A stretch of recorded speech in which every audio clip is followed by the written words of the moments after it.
today. Hello, BBC. This is Chester Bulmer speaking from Field Marshal Montgomery's tactical headquarters on a high windswept hill on the wild Wienerberger Heath near the River Allen. 10 minutes past 6 on Friday, May the 4th. The commanders of the German forces opposing Field Marshal Montgomery's 21st Army Group have come to this headquarters today to surrender. The German command agrees to the surrender of all German armed forces in Holland, in northwest Germany, including the Frisian Islands and Heligoland and all other islands, in Schleswig-Holstein and in Denmark, to the Commander-in-Chief, 21st Army Group. This to include all naval ships in these areas. These forces to lay down their arms and to surrender unconditionally. All hostilities on land, on sea, or in the air by German forces in the above areas to cease at 08.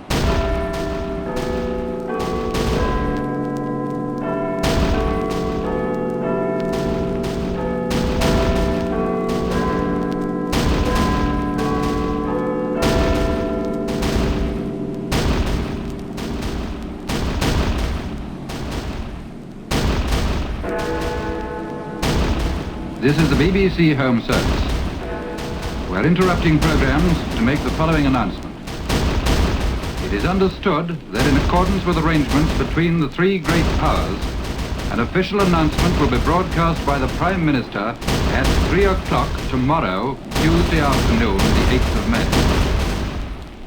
In view of this fact, tomorrow, Tuesday, will be treated as Victory in Europe Day and will be regarded as a holiday. The day following, Wednesday, the 9th of May, will also be a holiday. His Majesty the King will broadcast to the peoples of the British Empire and Commonwealth tomorrow, Tuesday, at 9 p.m. British double summertime.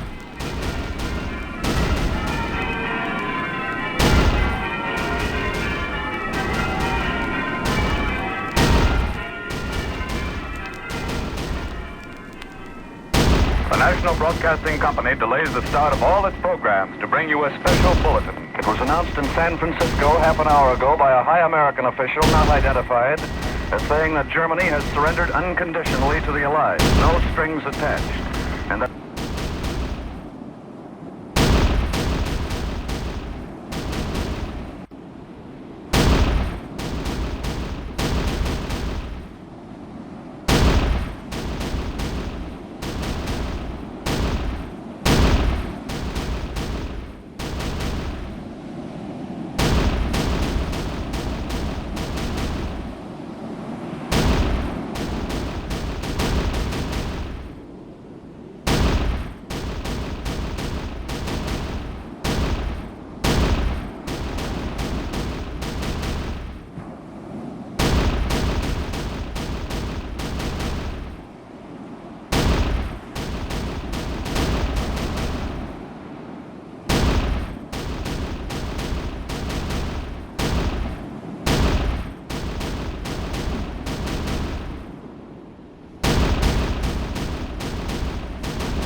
the announcement is to be made formally by General Eisenhower.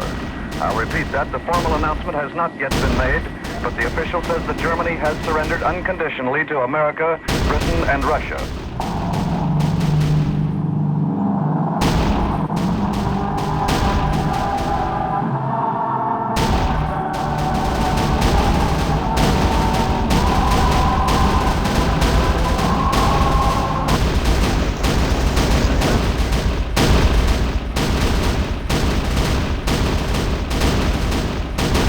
Are across the Rhine. Troops under General Hodges established a bridgehead on the east bank, south of Bonn, yesterday afternoon.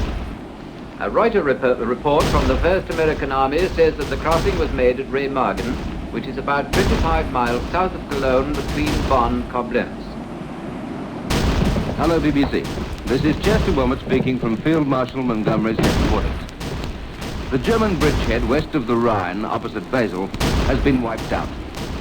Yesterday afternoon, 3 columns of Canadian, British and American troops broke through the last German defences 5 miles southwest of Basel and reached the western end of the 2 bridges, which the Germans had blown yesterday morning. The end was sudden and swift. On Friday evening, the Germans were still resisting strongly, holding a line across the neck of the bend on which Basel stands. But during the night, they evidently withdrew the bulk of their forces, and when Montgomery's troops attacked yesterday morning, they found little more than rearguard parties covering roadblocks. During the day, the Germans were driven back more than 5 miles, and in the evening, British infantry of the 1st Canadian Army linked up with 9th Army troops opposite Basel. This means that the Allied armies now control the west bank of the Rhine from Arnhem to Endenach, 4 miles north of Koblenz, though there may still be a few German stragglers at odd points along the west bank, and one pocket in an old fort upstream from Basel had not been fully cleaned up last night. The 21st Army Group began its drive to the Rhine 33 days ago. In that time, it's captured more than 50,000 prisoners.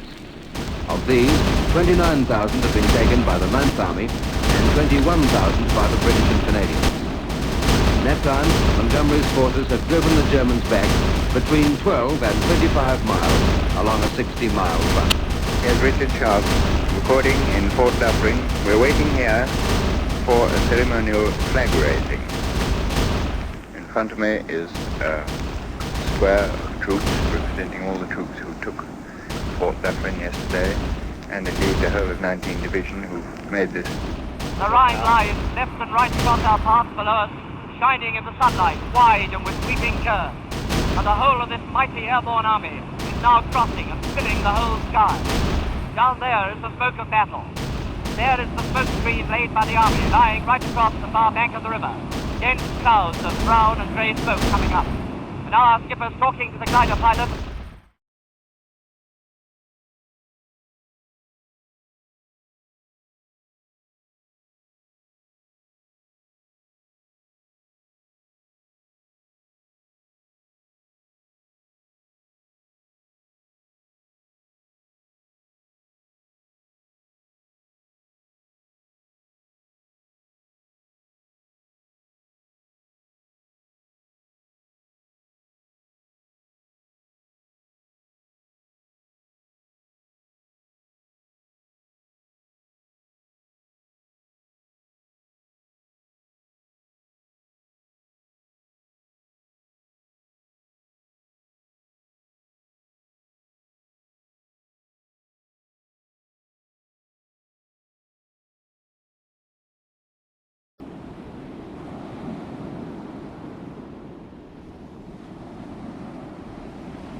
The Rhine lies left and right across.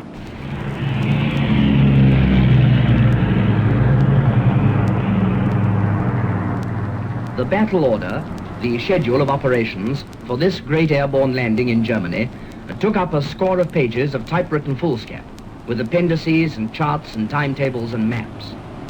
By reading it, you could see how immensely complicated is such an operation. In fact, how great a triumph today has been for Allied planning and execution. The Germans had said that they were ready for airborne landing. They were not, I think, expecting anything quite as powerful and concentrated as this, the biggest airborne force ever carried in one attack. It was British and American, flying parallel within easy sight of each other. The Halifaxes and the Sterlings towing their Horsers and Hamilcars, the Dakotas each drawing their 2 Wacko gliders. Around us all, giving encouraging flashes and sun, dashed the little fighters, British and American too. Some from bases in England, some from the forward airfields on the northwestern front. Slowly, I thought contemptuously, the great air fleet moved into Germany. It was so long that the head of the procession was now passing us on its way out. A Sterling shot by with flames coming from its belly. 4 white parachutes fled from it, opened and swayed off down to the river bank. The Sterling crashed in a great gout of flame. You thought of the human element. just then. I looked back to see it through one of our rear windows and caught the eye of Bob Wade, my engineer, crouched over his apparatus. I knew that he'd seen it too. Ahead of us, German flak was staining the sky with its blue-black ink spots. Another tug went down, flaming. No one got out. The tail broke off a glider behind us and went spinning away. The glider paused a second as though surprised, and then reared up and fell. There are no parachutes in gliders. We were almost on the dropping zone now. The patchwork of fields that I'd seen marked out on large-scale photographs, lying below us in the glare of the sun and dazzling mist. We called up Hamilcar 277 for the last time. You are over your dropping zone now. The Halifax skipped a little as the glider let go. We turned sharply, and a great bunch of flak turned with us just off the starboard wing. 277 wheeled away beautifully, and then I lost sight of her as she joined the hundreds of others, banking silently down like a flight of tired moths, keeping their rest on the ground. As we turned, I saw simultaneously the smoke of 5 aircraft, blazing like torches in the fields and the woods just below. Some German guns fired, and the Typhoons, who were patrolling on the lookout for just such a thing, swooped and were gone down in a flash to start the gunners. Our fighter protection had been first class, but you can't subdue everyone. And there were some of our force who paid the price for hauling their guns.